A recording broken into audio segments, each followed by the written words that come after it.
Today we're working on a Husqvarna Z554 zero turn, commercial grade zero turn.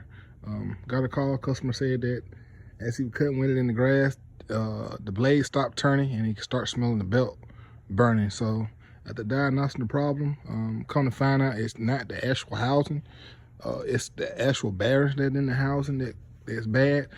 This can apply to a lot of different model commercial grade zero turns. A lot of them have bearings in the housing, and I'm going to show you how to replace them.